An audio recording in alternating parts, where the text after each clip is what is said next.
In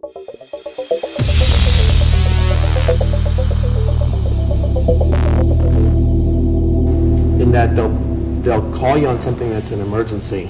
I have threatened litigation here. And you'd be like, oh, okay, well, it's $53,000, no problem. You start making the calls, and then all of a sudden they'll say, oh, yeah, I really like how you handle this. By the way, I have this. Right. But they're not pressing me, but here's another $80,000. Really? Right. That would have been helpful to know. I need to know in advance. They have to be proactive because I take a global perspective of this on negotiations. I can't. Okay, so rule number one is proactive. Rule number two is lay it all out. You've got to give your advisors all the information. Right. I have a client right now that I called them on 50 grand for a bank, and now I'm working out six with him now. No, seven. Seven other loans. All banks, and I said, look, you have to give me everything because I can't be negotiating with these guys, offering them 55 cents on the dollar when the reality is, from your current balance sheet and the cash flow perspective of your business, you need to settle it everyone at 25 cents, otherwise you're out of business. Right. So you need to level with me, and then we'll just deal with these guys, appropriately. We'll throw all these balls up in the air and we'll juggle them, 6, 7, 8, whatever. Associate of mine in LA is working out over 200 creditors for somebody right now. Yeah, that's not uncommon right now. So I'm curious how, typically this is the realm of the attorney, a local attorney, somebody who's in the market. How do you find yourself running into those guys, working with them? Or are they in the market? I mean, do you see clients working with attorneys to work it out? Well, here's the problem. I guess here's the challenge working with attorneys. Oftentimes they're brought in with threatened litigation. Right. And that involves a retainer. Right. And in California, where I'm at, San Francisco, for a small case, let's say an $80,000 case with an advertising company, the retainer's going to be 20 grand. Right. That's the amount of money my client's paying this guy for the next 2 years, plus my fee on top of it. And he got resolution up front. Attorneys will litigate, and that's what they tend to do, is litigate. Right. So who knows how far that retaining money is going to take you? Well, I asked the question because I am an attorney, but unfortunately the way our system is set up, often attorneys have an interest that is not aligned with their clients.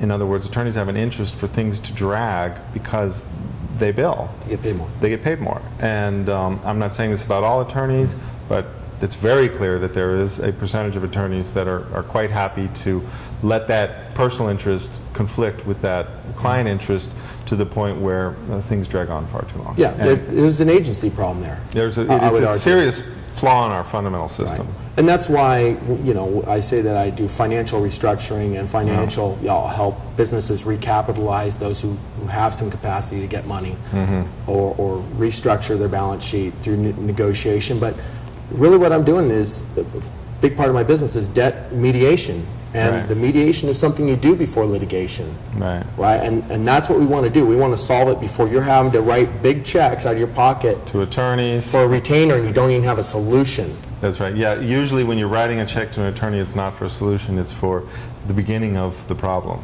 Right, and I think, the funny thing about businessmen, I think to be a very successful businessman, you have to be brutally honest with what you do well and what you do poorly. Yeah. And you hire accordingly. You always hire people to do what you don't do so well. Right.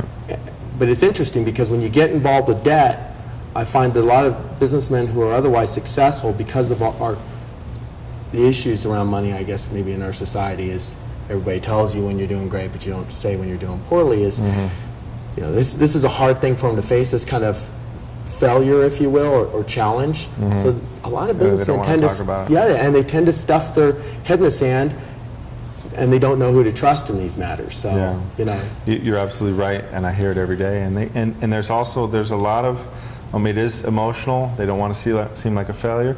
There's also a high degree of ethics and morality among the people that I talk to, and they want to pay their debts. Yes. They feel absolutely horrible that they can't meet their obligations. They never once intended not to, but the macros are not something that they control.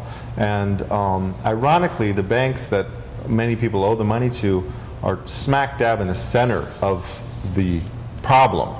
And you know, that makes it really, I mean, my message to them is that you as much as you want to personally have that sense of duty and responsibility, you have to look at the situation and make decisions that are in your financial interest. Well, and keep in mind, a creditor is a debtor is a creditor is a debtor. If you owe somebody money, they owe somebody else money. And a lot of times they really need that money, and if they know that you're working towards a solution, they're all ears. Yeah. I had, again, an affiliate of mine who's been doing this for 30 years in LA. He had a client who owed a supplier 90 grand. And he wanted to maintain that relationship with the supplier for his better days ahead, hopefully. Right. And they offered him 9 cents on the dollar. And they said, you know, we can't accept that. He said, I'm sorry, my client would love to pay you, but he can't. This is what he's got. And 2 months later, he got a phone call. He just told me about it again. He constantly tells me about it. 2 months later, I got a call from these guys, and they said, you know what, how about that, that offer for 9 cents on a dollar? We've kind of changed our mind after, you know, punching him between the eyes, saying, absolutely not, we'll never consider it. Right. Is that money still around? And he says, I'll have to call my client and see. Yeah. It's not, didn't jump all over it. I just have to call my client. Yeah, His yeah. client wanted to pay, but he couldn't. Yeah. And sure enough, they settled at 9 cents on the dollar, which is incredible. Which is another We reason need to the get money. things started early, because sometimes it takes the creditor a little bit of time to let the realization sink in that this is probably a good deal. They do have a lot to digest, and they will come back and say, hey, I need this information, or I need that information. Right. But the sooner you get that out there, the sooner you get this conversation on the table, the more time you give yourself and them to get it right and to let that information sink in, and the better chances of a successful outcome. Agreed. And here's the other thing I find very interesting, because I speak with a couple of these folks who've been doing this for just this part of the business for 30 years. And I'll call and say, hey, what do you know about this bank? And they'll say, oh, yeah, I settled with them at 70 cents on the dollar like a year ago. And all of a sudden I'm like, well, here's something interesting. You might find they're willing to settle at 33 cents on the dollar, and they give my clients 9 months to pay it. Right. And the banks, or a lot of the creditors, it's almost like they're assessing their cash position on a week-to-week, month-to-month basis. They are. and so if I if I get an opportunity to talk to them, hey, how you doing, Mike here, McGibben here, I'd love to talk about it. Yeah, or maybe I don't, but I get an opportunity if I have time.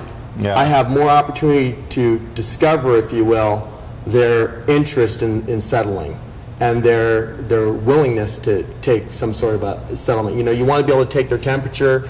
You don't want to just you know, offer them everything on the table right now. You want to figure out where they're at, and that could change in the process. And with this one particular bank that I'm talking about, it has changed significantly. Wow. And I'll go back and push for a little bit more.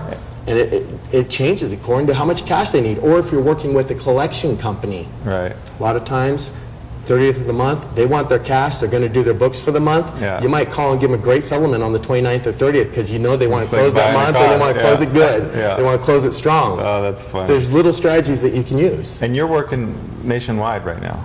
Sure, Yeah. absolutely. So I am sure that I'm going to get some calls about this video, and if somebody wants to just bypass me and just call you directly, what would be the best place for them to reach you? Okay, so I have a toll free, which is 877-278-8688. Okay.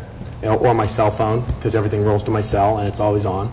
415-686-4757. So I work out of San Francisco. Okay, great. And do you have a website? Yep, it's www.profitforcefinancial.com. Profit Force Financial. Financial, yes, Okay. .com. All right, good. So yeah, great. Well, you know, I'm really glad that you made the trip out here. Thank you. I really appreciate it. This was really good. Yeah, it's well worth the trip. Yeah, yeah. It was great to see you in person. Thank you. Nice meeting you. All right. Thanks, Mike. Great, thank you.